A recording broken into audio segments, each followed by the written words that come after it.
Hey, yeah, we in the front row and it's so live. Shout out to In the Front Row. You'll see some of those highlights from Montrez and everyone throughout their Baby, drilling. front row the best. Now we in the front row. Hey, hey, thank you for tuning in to the show. Appreciate Now you. we Live ballin' show in over, the you world. already know. Keep it going, Jermaine It's going Jackson in the down, building. everybody so hype. High school to the pros. Now we in the front row. Now we in the front row. Yeah. Back to the Now ship. you in the front row. How does Let's it go. feel? Feels good. You know, Row when it's so live. Got the best view, VIP courtside. man, I'm hurt, but I'm It's going happy. down, You know, I feel everybody like a so champ. hype. High Of course, school you know. to the pros. Now we in the Really, front row. Hey, hey, thank you for tuning in to the show. Hey, hey, now we ballin', homie, you already know. Hey, it's going down, everybody so hype. High school to the pros. Now we in the front row. And welcome, guys, to a special edition here with In the Front Row, where we're bringing you the best view in sports. Myself, Fredo Cervantes, and of course, I'm not here by myself. We're here bringing you a special edition. We have our very own Shireen and Dylan. Shireen, say hello to everybody. Hi, everybody. Shireen Ryan here. So excited for this interview. And Dylan, where are you at? I'm in LA, baby. What's up? There it is. And today we have a very, very special show for you guys. We have a very special person. We have a great NBA basketball player, two-time champion with the Chicago Bulls, 91-92, as well attended Long Beach State between 78 and 82, got drafted by the San Diego Clippers in 1982 NBA draft, and as well coached as an assistant under Phil Jackson between 2005 and 2011. And we have the one and only Craig Hodges. Craig, how you doing today, sir? Welcome. I'm doing fine. I'm doing fine. I appreciate the opportunity. Thank God, and bless all you and your listeners. Thank you, sir. It's an honor to have you here, to have our viewers here within the front row to get a chance to get to look at your story and get a good behind the scenes here within the front row. We just thank you for the opportunity to come on, sir. All good, man. Thank you. So great. Let's just go ahead and start off with the first question here. Let's just kind of get the thing going. Currently, right now on ESPN, we have the new documentary, The Last Dance, that kind of gives us a very good perspective about the Bull season from the very beginning on Jordan's time to the end of his time. What have you seen in the first 4 episodes that's kind of caught your eye? Well, for me, once again, I feel blessed to get a chance to get an opportunity to share my experience. And for me, it's one of those things where in watching, it takes you back. It gives you some, some memories that, you think about it and they're over. But when you look back at the way that, MJ was able to just galvanize so much support worldwide, and then we were able to experience it from an intimate standpoint of practice and bus rides and planes and that kind of thing, and to know people's backgrounds, and you get a different perspective of it. And now, in looking back and in hindsight, I feel so great that I was blessed to play during the golden era of basketball. Yeah, The chemistry was big, is what you're saying. Excuse me? There was a great chemistry. Oh, no question about it. And I think, at that point in time, one of the, I think the common denominator was Tex Winter and his ability to be able to give us a system that was conducive in giving us an opportunity to play team basketball. Up until that point, it was a thing where Michael would go on his runs and, he would have games where he might get 45 and we would lose, where I felt even then if he would have got 32 points and maybe Scotty get another 10 and drop for us another couple of dunks, I think the game would have changed. And that's what we got when we were able to go to triangle.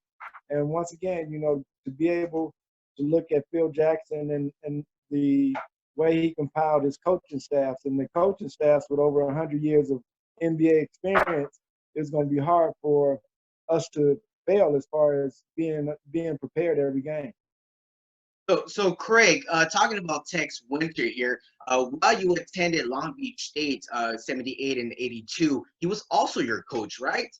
Absolutely. Tex was recruiting me from Northwestern, and he got the job at Long Beach State. And then at that point in time, for me, I just wanted to leave and get out of this weather and go to California. But he told me, it was something that he wanted me to come out and see. And when he took me out for the visit, it was one of those things where I fell in love with it right away because I always knew that it was a place that I wanted to visit. I studied UCLA and their programs under John Wooden and Kareem and Bill Walton and those type of guys. So I knew California it looked like it was a lot of fun compared to the Windy City. All right, Dylan. Oh, yeah. So you have mentioned before about the triangle offense, and I want you to explain to our viewers, why do you think you played with college and you played it when Phil Jackson came in the Bulls? Why do you think the triangle offense is the best way to go in the NBA? Well, it's not just, it's not just NBA. I think it's the best way to play basketball because it gives everybody an opportunity to touch the basketball. It gives those players with ball handling skills the ability to handle the ball when necessary. It gives those who are slashers and drivers space to operate. It gives big people time to operate on the block, and it gives shooters the space to court for those other things to happen. So for us, it was a system that, in studying it under Tex Winter for 4 years, it was a big difference in studying it under the NBA compression of time. So I tell people all the time, Phil Jackson won 11 championships with only a third of the system.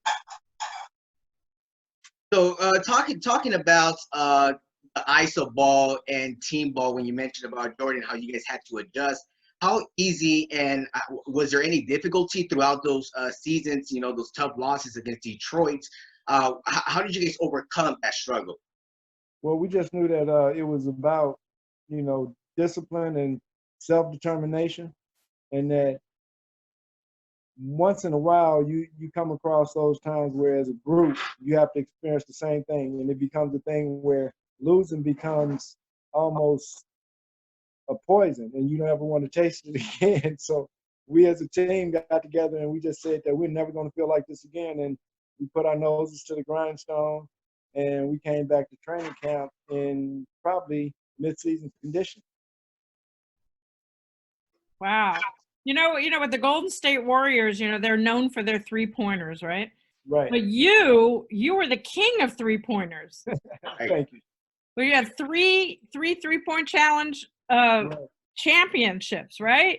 It was go ahead. Do you shoot the ball differently than they do today? Like, is there a different skill? I mean, what did you get? You had like 19 in a row, and then. Right. It was, and once again, it's for me, I was blessed. My uncle Bruce Hodges Jr., God bless his soul, he taught me how to shoot the ball early, and it just developed over time. When I was probably 16, I did a lot of dribbling and driving to the basket and shooting off the dribble. And the summer between my sophomore and junior year in high school, my uncle Larry, who played baseball, in fact, my other uncle told me that I need to work on just shooting the ball off of catching it and shooting. And that whole summer I worked on that, and it just became a thing where if you pass the ball to me, 85 to 95% of the time I'm going to make the shot, unless somebody fouls me or something. So in my mindset, it's just a matter of mechanics and being able to make sure that the mechanics are correct. And I assume through the whole mini-series, the documentary, we would hear a lot more about that, but I haven't heard much about that yet. It is what it is. And one of the things that for me in when I watch the entirety of the, when I look at the 10-part series at this point in time in our history as a country and the world, it's just the timing. The timing is impeccable for marketing. Everybody's at home to watch something that you couldn't galvanize if you wanted to at any other point in history. But for me, I don't look at it as any slight, as long as, we know the background of the foundational, parts of going through Detroit losses and being able to being a foundational part of the whole history of it, because you don't get to 6 championships without those first 2. That's true. And if I can jump here, guys. So you also played under Doug Collins before Phil Jackson got to the team as a head coach. I just want to know, how was your experience different under Doug Collins versus Phil Jackson? Well, the biggest thing with Doug was a what we call an isolation coach, where if you score a bucket, he's going to come back and give you 2 more trips. So if you didn't stop at that time, you got to stop it the next time and the next time. And that was Doug. So, when you see Michael Jordan go off on a tangent when he would shoot 8 or 9 shots in a row, it was because he made 2 in a row. And if you made 1, you get 2. If you made 2, you get 4. So the numbers matter. So if you go down and make 1 shot, you come back, you know you're getting the next one. If you miss it, you know you have one more at least. You know, so it's one of those things where with Doug, it was that type of play. And you know, it's like cycles, man. Every generation goes through the cycles, and I think the generational cycle of isolation basketball came to its end at that point in time, with us being able to bring in a new system, triangle, which gives everybody an opportunity where Scotty doesn't have to stand in isolation while Michael and Bill work on one side of the court, and we have to wait to see what happens. So Craig, let's talk a little bit about your book, Long Shot by Craig Hodges and Rory Fanny, which everyone can go ahead and pick that book out on Barnes & Noble, Amazon. Go ahead and get a copy of Long Shot by Craig Hodges. And Craig, so you've never been shy about speaking the truth in any situation. And you mentioned in your book that you were blacklisted for being outspoken about your political beliefs. And during the 1991 NBA Finals, you reached out to Michael Jordan and Magic Johnson and kind of suggested a walkout during the NBA Finals. Can you just elaborate about that situation? Well, for me, the actual thought, it wasn't like an original thought. It came from the fact that in 1963, during the All-Star Weekend, Elgin Baylor and Jerry West, the top two stars in the league at that point in time, understood that they were basically playing for oppressive labor, under oppressive labor conditions. So they decided at that point in time they weren't going to play in the All-Star game. And this is in the locker room before the game starts. So the owners made concessions that day for them to be able to have a union. So what I was speaking about basically stood on the shoulders of the icon of our league, who is the actual, you know, logo for the league, Jerry West. So it wasn't anything new. Jerry West did, and if it was good enough for those guys back then, I felt like there's only two times in the NBA when you can hurt owners, and that's All-Star Weekend and the playoffs.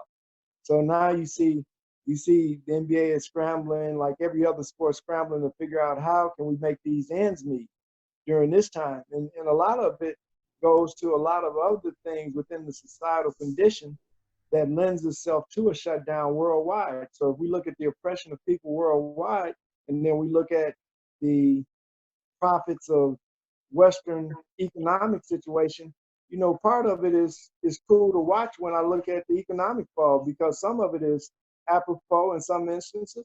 You know, not saying that anybody, I say we need a whole new paradigm, and that's what this is creating, that now people are able to be creative in their mindset and what they are able to do as far as life and their life energy and with their families and the like. So I suggest to people we do a lot of reading and research, study, and be able to utilize your God-given abilities and find your passions during this time so that you can come out of it an entrepreneur as opposed to just a worker. Well, you're preaching to the choir here. That's what we do.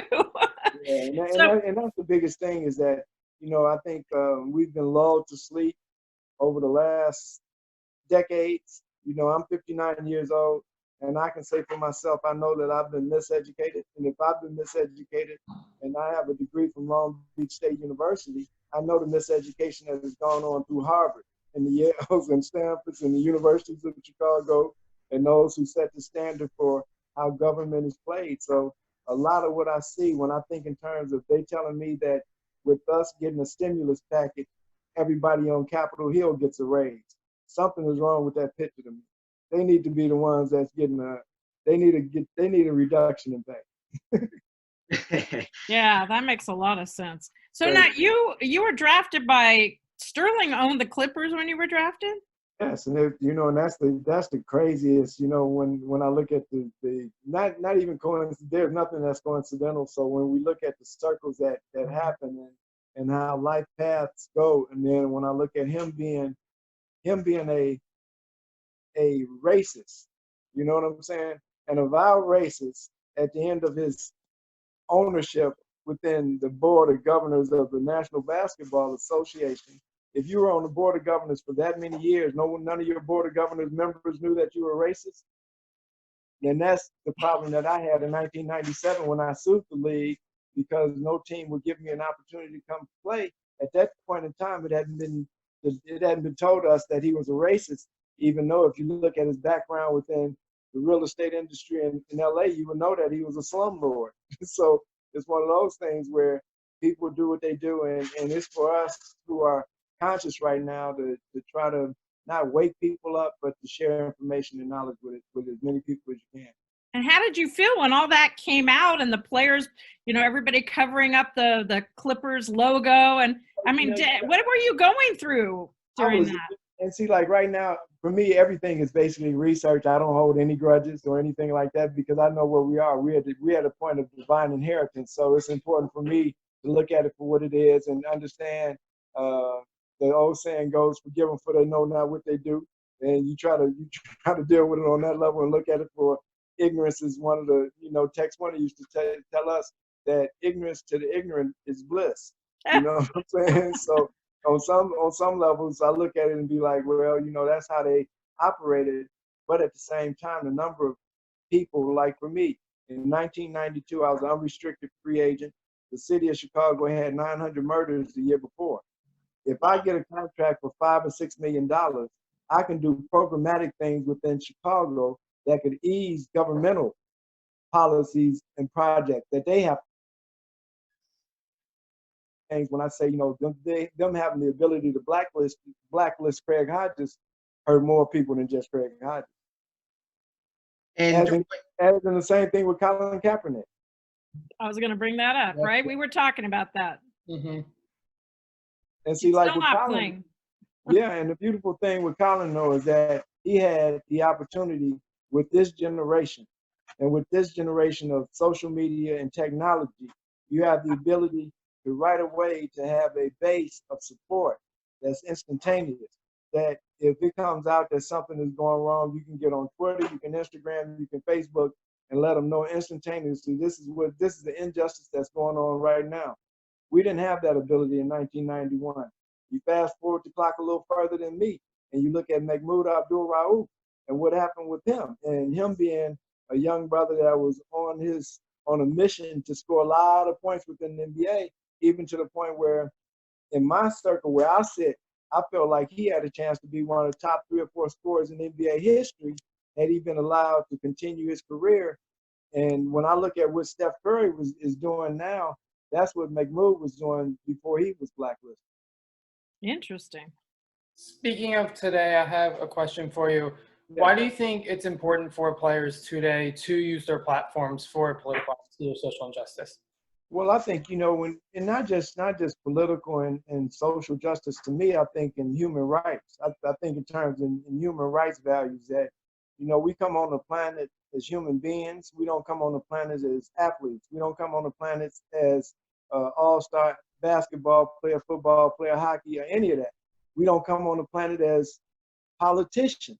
You know what I'm saying? So the bully pulpit that the athlete uses to balance the scale of a politician has to be done in this day and time. But I would also suggest that be a human being. Look at the human factor. Don't just look at the factor that I'm an athlete and I need to do these things, but let that be your constitution. And that's the biggest thing that I feel like this generation is really cool about, is that they're studying. And y'all had that term woke, you know what I'm saying? In my generation, we called it a brother being down. Y'all call it woke. You're down with it, yeah. You know I'm only 2 years younger than you. Hey, there you go. So it's one of those things where it's generational. And obviously, if it's generational, we haven't succeeded in eradicating those ills of society if we still continue to try to have our generations fight for the same issues that existed 400 years ago, man. And that's done. That was done as of August 19th, 2019. I believe that was our last day of 400 years of being in bondage in America. So it's time for, especially us who were former slaves and children of slaves, and those of us who are dark skin, we have to understand who we are and why this is affecting us. This coronavirus is affecting us in such a manner that it's beyond it just happening to us because it's happening to us. We have to realize that it's effective. It's no different than, to me, it's no different than what happened to us in Tuskegee.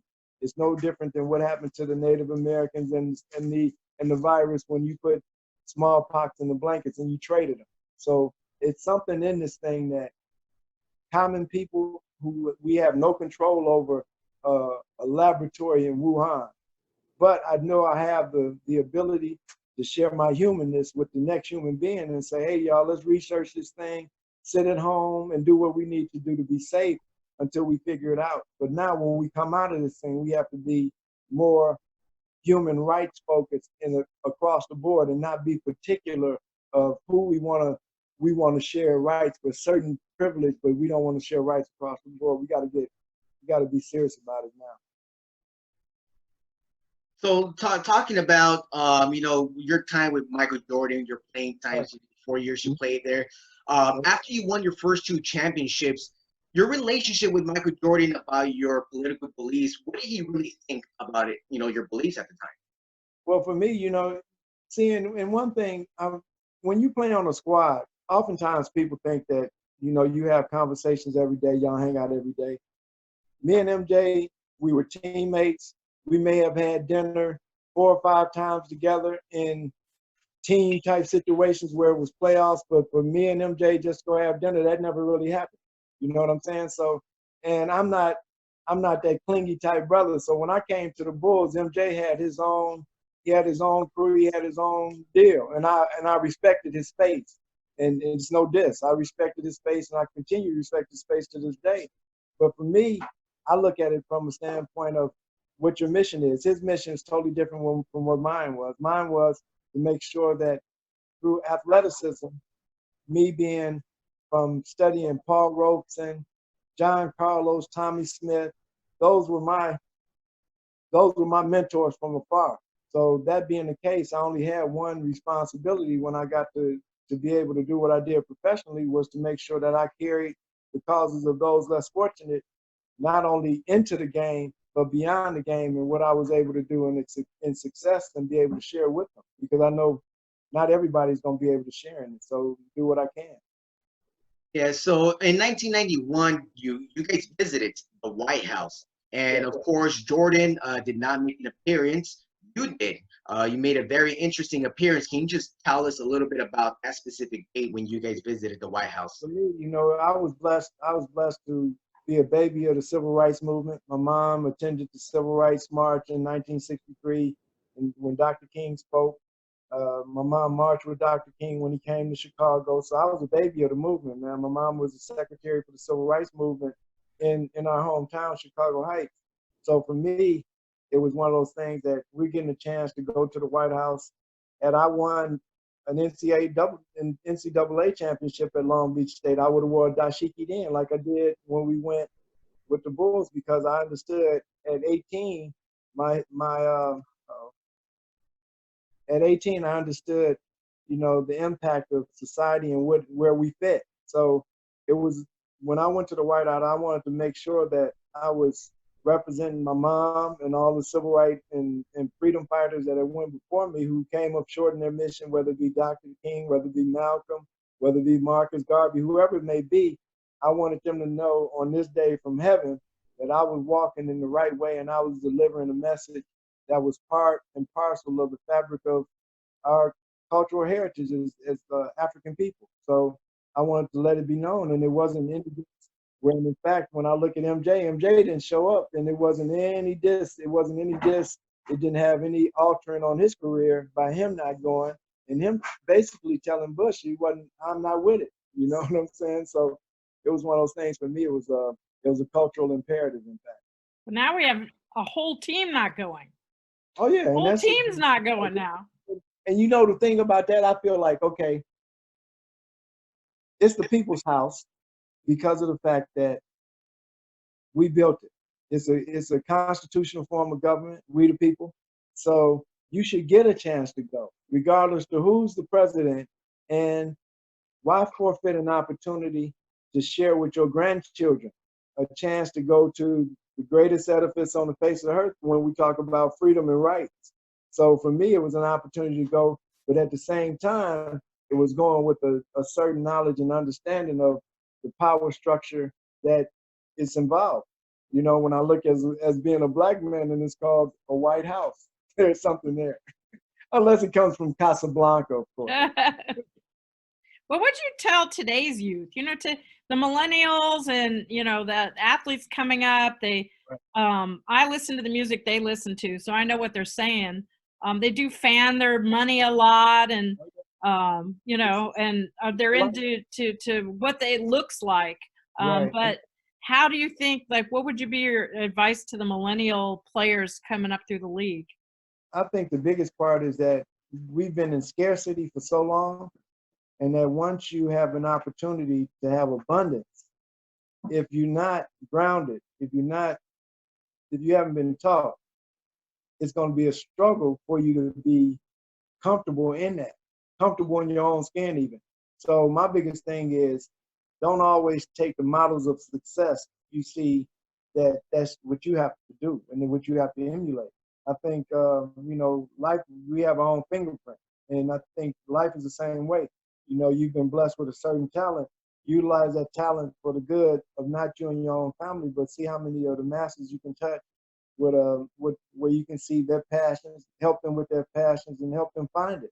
And I think that's the biggest thing for me, being blessed with the great tutelage I had as a youngster, and then to be able to have it going all the way through till I finished playing basketball, you know, and to realize that I was under Phil Jackson and Tex Winter and Don Nelson and those type of guys, man, those were dreams. So for me, anybody can get to where you want to go, but you have to be solid and find your passion early and have great support based in that. And we got to do better as a human family and supporting one another and being that support base. Most definitely. Yeah. So, yeah. So let's go ahead and fast forward a little bit to the 2000s when you got the opportunity to come over to the Lakers coaching staff in 2005 under Phil Jackson, who you won 2 championships with. How did that come about? Did he reach out to you? You reached out to him? Once again, like I say, Phil Jackson realized the impact of Tex Winter.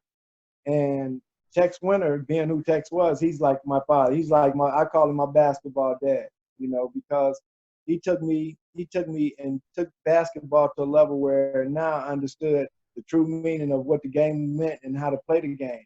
And at that point in time, Phil wanted Tex to come on board, and Tex knew I had been blacklisted. So he said he wasn't going to come back unless Phil brought me in with him. Oh, so Phil basically was coerced by Tex. And once we got there, Tex understood that I knew the triangle and I understood the system. So it's one of those things. Wow, that's incredible. And you also got the chance to work with the late Kobe Bryant. How was that first encounter with him when you came along there? Well, when our first training camp was in Hawaii.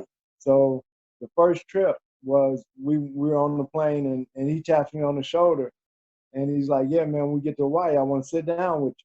So when we get there, the first day after training camp, we go to lunch.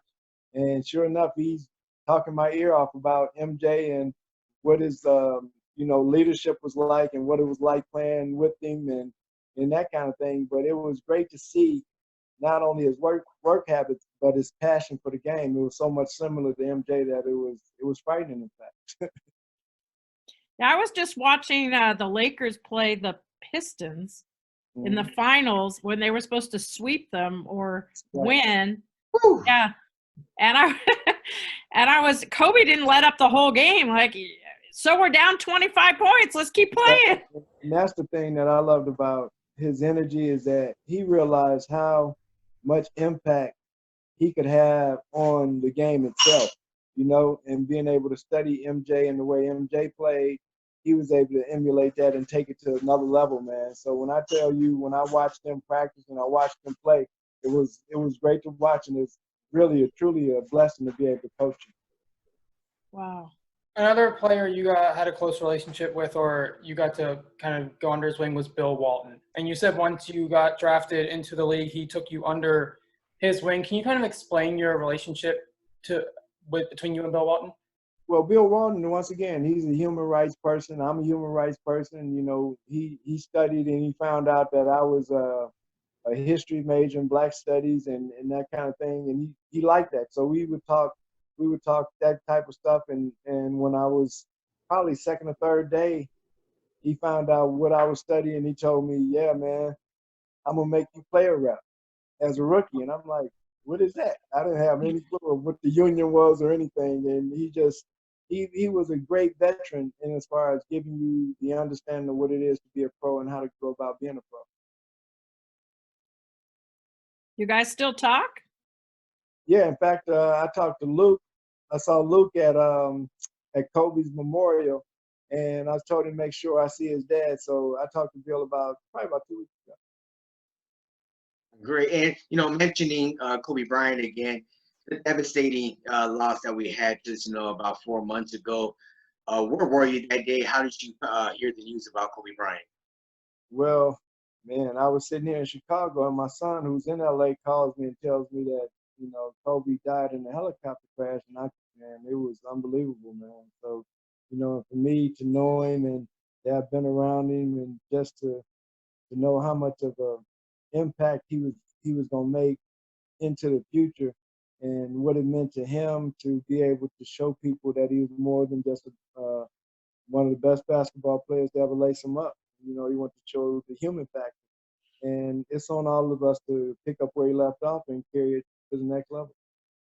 What do you think really helped Kobe Bryant? Because, you know, you came in around the time where he was trying to really find a way how to become a leader and a winner after, you know, the departure of Shaquille O'Neal. What did Kobe do between that time for him to really come up, especially after losing a tough one against Boston in 2008? Well, I think the biggest thing that his mindset, he's never out of it. He's never, you know, even after losing like that, it was never a loss. You know what I'm saying? Everything is a win.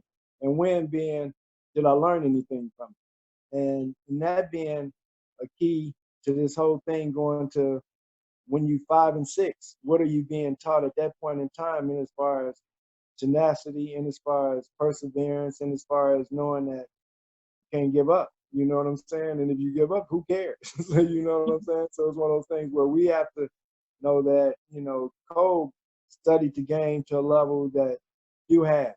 And I think that's the biggest thing that separated him from the generation that he played with, along with MJ. You know, I practiced with MJ for 4 years, and he never lost a suicide sprint, man. So it's a certain tenacity.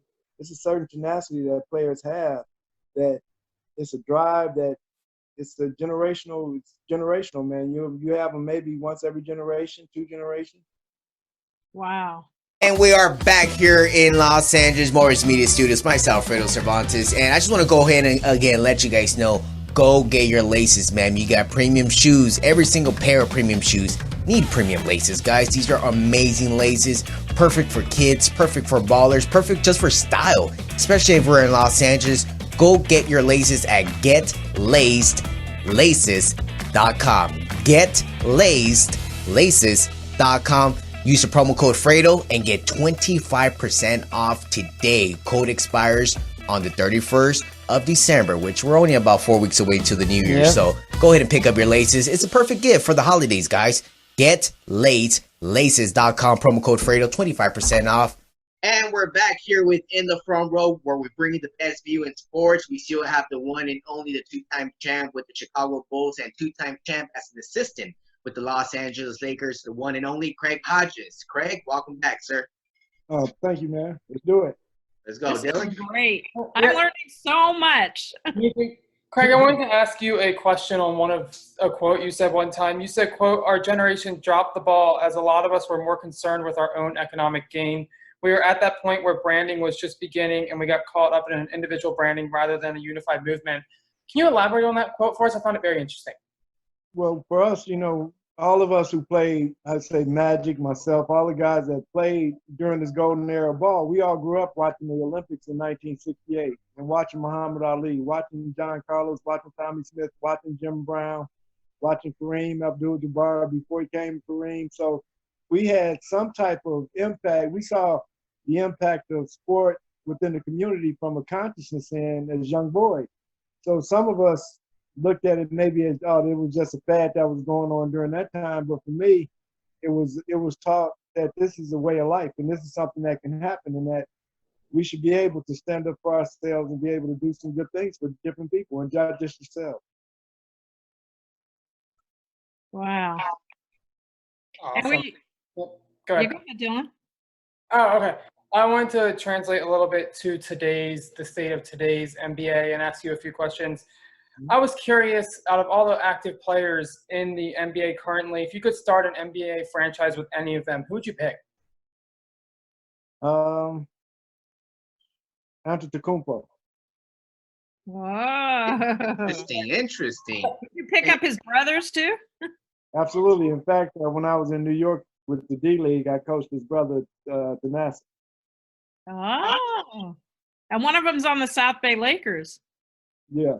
So it's a family of athletes, off the chain athletes too. Definitely. Yeah. What player do you think resembles your style of play? If you're watching the NBA, which player's like, oh, that guy, he plays like I do? It's hard to say. That's the first time anybody asked me that. I love asking questions no one's ever asked. I like Steph because he shoots the ball, but I didn't get to dribble around like that. That's interesting. There's not too many. Who do I see that actually? You're one of a kind. That's the answer. It's a different way the game is played too. You know, we play where if you space the court and you're a knockdown shooter, they're gonna find a way to draw and kick to you. Where now it's almost, if you don't have the ball in your hand, it's gonna be hard to get shots almost. So it's hard to compare just somebody who catches and shoots the ball like that. Do you think the NBA's? Do you like the style of play they have these days, or do you rather you're in your era? It's hard for me to watch it. So Me too. Because it's so commercial and it's so individual oriented that it's not basketball to me. It's like a me ball type of thing almost. You know, every game is almost like All-Star game. Yeah. And Craig, currently right now, as we speak, episode 5 of The Last Dance is currently airing on ESPN. And Jordan just kind of said an interesting quote right now. He said that Magic Johnson is the best point guard of all time, and Isaiah Thomas second, right behind him. What do you think about that? Well, I can see where he would say that. He played against both, and he played on the dream team with Magic. So, you know, I take all of that type of stuff as being one of those things where, you know, we can make our comparisons. You know, you never know. So it's one of those things that's his opinion, and everybody has their opinion about it, and it's good for conversation. But, you know, it's just one of those things where you never know. I think, you know, when I look at all-time point guards, I like Oscar Robertson. I think people forget. And I honestly, when it comes to who's better than who and all that, for me, and Fredo and Dylan know this, I always say it has to go by era. You can't really, like you said, today's NBA is played differently. Yeah. So if you're 7-footer, you have to be able to shoot a 3. If you can't shoot a 3 as a 7-footer, no one wants you. They don't want the typical center anymore. So how can you compare today's players to, you know, last decade to the decade before that? But Fredo's gonna ask you anyway. Yeah. So Craig, real quick, you know, I want to put you on the hot seat, but I know you like to speak the truth at all times. You don't shy away from that. So I'm just gonna ask you. I know we hear it all the time in the GOAT conversation: Michael Jordan or LeBron James. Give me something. I tell people, I get the conversation. Give my picture right there. Watching this now. It's only one GOAT. Okay. And who is that GOAT, Mr. Hodges? You? Oh, Muhammad. Oh. Yeah, I love it. Ray Muhammad. And you have the picture for us. Yes. All right. He was a great humanitarian. I mean, I didn't know till later just how much he, you know, as a Muslim, he wanted peace. And, you know, it is a peaceful religion. People don't know. Most religions are peaceful. It's the people in them that. When anybody ever asks me about the GOAT conversation, I always tell them, you know, we can talk basketball if we want to, but Muhammad Ali coined the phrase, greatest of all time. So he's the GOAT in my book. So all this other, everybody else is secondary to that. But in that conversation, if we're talking about winning within the NBA, you have to talk about Bill Russell, then you have to talk about Sam Jones and all them cats that won 10. But that was a different era. So I always see people, when they talk about GOAT, I always go to Bill Russell because he won more than anybody. But when we talk about greatest athlete, it'd probably be Michael. You know, second greatest might be LeBron, you know, just because of the stuff that he can do at 6'8", 250 or whatever he is. It's amazing. So it's one of those things where it's that conversation that's, you know, generational. But for me, it'd always be Muhammad Ali. I love that. Great answer. Nice. That's nice. And you know a little bit about Kobe Bryant. I know you know you were in those years, in the mid 2000s. I know you talked a little about a story about you and Sasha Vujacic and Kobe Bryant, their relationship they kind of had. You know how Kobe used to kind of people like to put the narrative out there that you know he kind of was a bad teammate. Was he a bad teammate, or how great of a teammate was he? Well, see, and that's the thing is that, you know, I think sometimes if you're not ready for the level of intensity of a superstar, it can do something to your face. It can you know, for Sasha, it was one of those things where he was coming into it and he was like Kobe's little brother almost. So you know how you slap your little brother around, literally, literally, where you slap him around like, man, come on, man, what are you doing? Turn around and smack him upside the head. That was Sasha, but Sasha understood it for what it was, and he was able to play through it. And as a compliment to him and understanding what Kobe was doing for him and to him, he was able to get through it. Well, and look, in the finals against the Celtics, it was Sasha's cold as ice, you know, ice in his veins free throws that kind of sealed that game, along with Meta's three-pointer. No doubt. At the time where Fish was trying to pump up Kobe on the sidelines because it was such an intense game and it meant so much. Yeah. I thought, and Sasha has always been one of them. I always like the glue guys that no one ever talks about. That's always like, you know, that's my favorite player, right? So Sasha comes in there, shoots his free throws, and leaves. Yeah, and that's the beautiful part of it is that, you know, everybody, and whenever you win a championship, it's all the parts. All the parts are combined, and you can try to pick out, like with this Last Dance stuff, you know, that it's MJ is highlighted, and rightfully so in so many ways. But at the same time, it's a team game, and no one individual wins any championships at all. I mean, you know, look at any game where somebody scores a lot of points, they don't win. Exactly. Did Kobe score 81 and they lost the game? And that's the whole thing, is that you have to just look at it for what it is and understand. Like when I'm watching this, I always tell my friends and my family, you know, it's commercial. You know what I mean? It's marketing, it's economics involved, and understand it for what it is and don't get caught up into it. You know, it's so many things that's so much more important than this. Like, are we going back to school? Society gonna open up the supermarket today. Yeah, you know what I'm saying? So it's you know, it's a good release, I guess. Craig, your book is called Long Shot: The Triumphs and Struggles of an NBA Freedom Fighter that you wrote with Rory Fanning. I'm curious, what's the inspiration behind the title? Well, you know, that was some of me and Roy sitting down hammering it out as we writing through it, seeing different stages of it, and just the importance of freedom fighters in my life, the importance of what the struggles in life entail, and can you continue to move forward? You know what I'm saying? So like for me, when I look at being blackballed from the league, not being able to see where your skills are, you know, I liken it to a writer or a journalist who can't write anymore because no paper will give you an outlet. Are you going to continue to write anyway? And for me, it was one of those things where, you know, you can take that. I don't get to play in your arena. I don't get to do that type of thing, but doesn't mean I'm not able to continue to go hoop with my sons who were in high school at the time. You know what I'm saying? So it was one of those things where you just have to change the dynamic of where you thought about it and understand it for what it is, and be ready to accept the consequences of when you stand on what's right and true, man. All right, Craig, we're running a little bit out of time here, but I really want to ask you about what happened in 2011. The Lakers were trying to go for the three-peat, after winning against the Boston Celtics. That third year, losing a tough series, getting swept by the Dallas Mavericks in the second round. What happened? We won Hollywood. Everybody won Hollywood, man. Simple, simple. Everybody won Hollywood. It was, winning can, Tex Winter always tells us, winning covers up a multitude of sins, all right?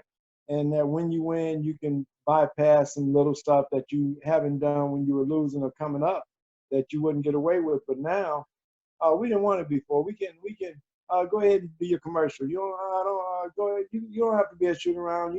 And then it became a thing where everybody just started doing basically their own thing until it came time to come to the game and people weren't ready to play. Wow, that's very interesting for you to say that. And who, I don't want you to point out on somebody, but was it just, like you mentioned, sometimes they just show up and play the game, practice, possibly didn't matter, they went Hollywood or whatnot. What specifically was it like in between the whole team? It was just, once again, you had that Kardashian fit, with Lamar. Shannon was married to, I think, Monica. So we had a lot of entertainment and athleticism, athletes going on. So it's it can be a vibrant type of situation, or it can be a divisive situation. I think it became more divisive than anything. Okay, so you go ahead. Any last thoughts for us and for your fans and for people to? Well, like I say, I just want everybody to be healthy and safe during this period of time, and think about what you're capable of doing for you and your family going forward, coming out of here. And I just want to say what's going on to my little man Noah in California. What's happening, brother? Take care of your mom. There it is. So, Craig, just want to let you know again, and all the viewers out there, go ahead and pick up his book, Long Shot by Craig Hodges and Rory Fanny. You can go ahead and pick it up as well on the Apple Audio, Amazon, Barnes & Nobles, where books are sold. You can go ahead and find this book, Long Shots. Craig, just want to thank you for your time again. It was an honor to have you here on In the Front Row Show with myself, Fredo, Dylan, and Shireen. Just want to thank you again for the opportunity, sir, for joining us here today. From the heart. Thank you so much. Appreciate it. When the movie and documentary come out, I'll let you guys be the first to let everybody know it's ready. Definitely. Thank you very much, Craig. Thank you. All right. All right, man, have a good one. Thank you, Craig. Thank you. Go Subscribe on YouTube. Subscribe, guys, right now. Do it right now. Click YouTube.com/in it. the front row. Click subscribe. Right now, We're only at 96 and we're at 1,000. Literally, That's right true. there. Yeah. There it is. Click it right now, guys. We're getting Click there. it. Go subscribe. Click it right now. Click. Subscribe. To see Right Fredo now. and I debate. Right You don't now. want to miss Subscribe. that. Yeah, subscribe right now, guys. Subscribe. Do it. We'll see you next week at 7:30, guys. Till next time. VIP courtside, ay, it's going down. Everybody so hype. High school to the pros, now we in the front row. Hey, hey, thank you for tuning in to the show. Ay.